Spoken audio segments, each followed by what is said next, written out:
Bonjour à tous, Ludovic Leclerc, votre analyste pour BetJaInvestor.be. Voici la mise à jour en vidéo de mon avis concernant le S&P 500. Alors, le S&P 500 cette semaine a connu une forte semaine baissière avec des fortes pressions. Étant donné que la semaine dernière, nous étions restés sur ces petites bougies rouges qui s'étaient formées suite au contact avec la bande de Bollinger supérieure et un nouveau record du S&P le jeudi précédent. Et je vous avais indiqué qu'il y avait deux possibilités. Vous avez même mis cette fourchette de Andrews en turquoise comme point de repère. Soit on pouvait poursuivre au-dessus de la bande de Bollinger pour tout doucement aller se diriger vers l'objectif des 2050-2060 points, ou sortir de la fourchette de Andrews et aller rejoindre la zone des 1960 points. Eh bien, c'est le scénario baissier qui s'est mis en place. En effet, dès lundi, on a eu cette bougie rouge qui est venue enfoncer la M20 et qui est sortie de manière très faible, mais qui est sortie tout de même de cette fourchette de Andrews. Mardi, on a poursuivi en venant au contact de la bande de Bollinger inférieure et d'une zone de support proche vers les 1980 points, ce qui a permis mercredi un petit rebond, mais ce rebond ne fut qu'un rebond technique parce qu'il a été stoppé par la M20, et jeudi, eh bien, on a eu ce gros Marubozu baissier. Alors, ce genre de figure est rare, elle est assez importante pour devoir la connaître et la reconnaître.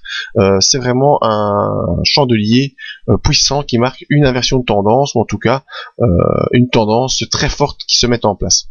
Alors, le Marubozu, qu'est-ce que c'est? Eh bien, vous voyez ici, je peux vous agrandir le graphique si c'est pas assez clair. Eh bien, c'est une grosse bougie, sans ombre, ni haute, ni basse. Donc il n'y a pas de petite tige au-dessus, pas de petite tige en dessous. C'est-à-dire que les forces en présence vont toutes dans le même sens. Il n'y a personne dans le sens opposé pour pouvoir arrêter cette force. Et on clôture sous le point le plus bas, quand c'est un Marubozu baissier, ou sur le point le plus haut, quand c'est un Marubozu haussier.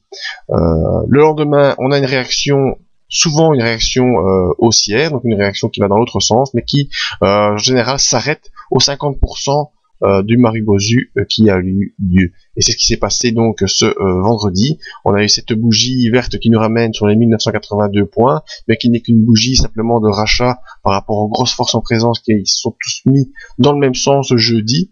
Il y a eu donc quelques effets inverses le lendemain, mais sans vraiment conséquence, parce que c'est toujours cette grosse bougie rouge qui donne la tendance et qui enfonce la M50, qui sort de la bande de Bollinger et qui devrait bien sûr rapidement nous entraîner sur cette zone de support à 1960 points. Donc la tendance haussière n'est plus pour l'instant, nous sommes dans une tendance baissière.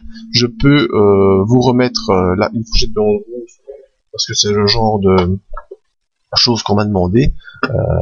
Donc voilà, je prends le dernier point haut.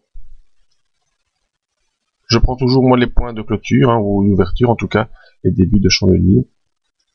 Voilà, vous voyez que c'est tellement puissant ce Marubozu qu'il est déjà sorti de la fourchette de Andrews, donc c'est plus vraiment pertinent cette fourchette. Il faut travailler avec d'autres outils, et ici on prendra comme repère cette zone ici des 1960 points comme zone de support.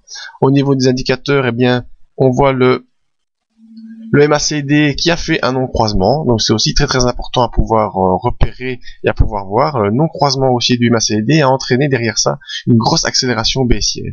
Donc c'est le genre de figure, quand vous le voyez, si vous n'êtes pas dans le même sens que le MACD, eh bien je vous conseille fortement de vous en aller, ou en tout cas de modifier vos positions. MACD baissier sous son signal en direction des 0.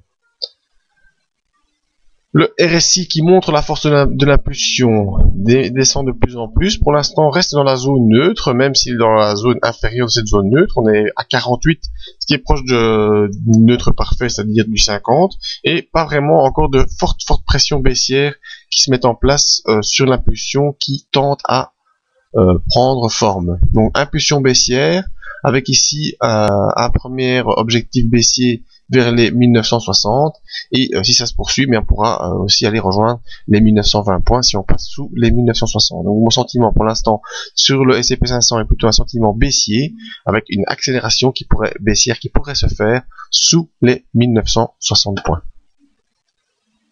Donc voilà, grâce à cette petite vidéo, vous avez vu le Marubozu, le non-croisement MACD et ses conséquences. Je vous invite donc à venir voir les autres analyses en vidéo pour encore un peu plus en apprendre sur les analyses techniques et pouvoir réagir ainsi en fonction de ce que vous pouvez observer. À tout bientôt.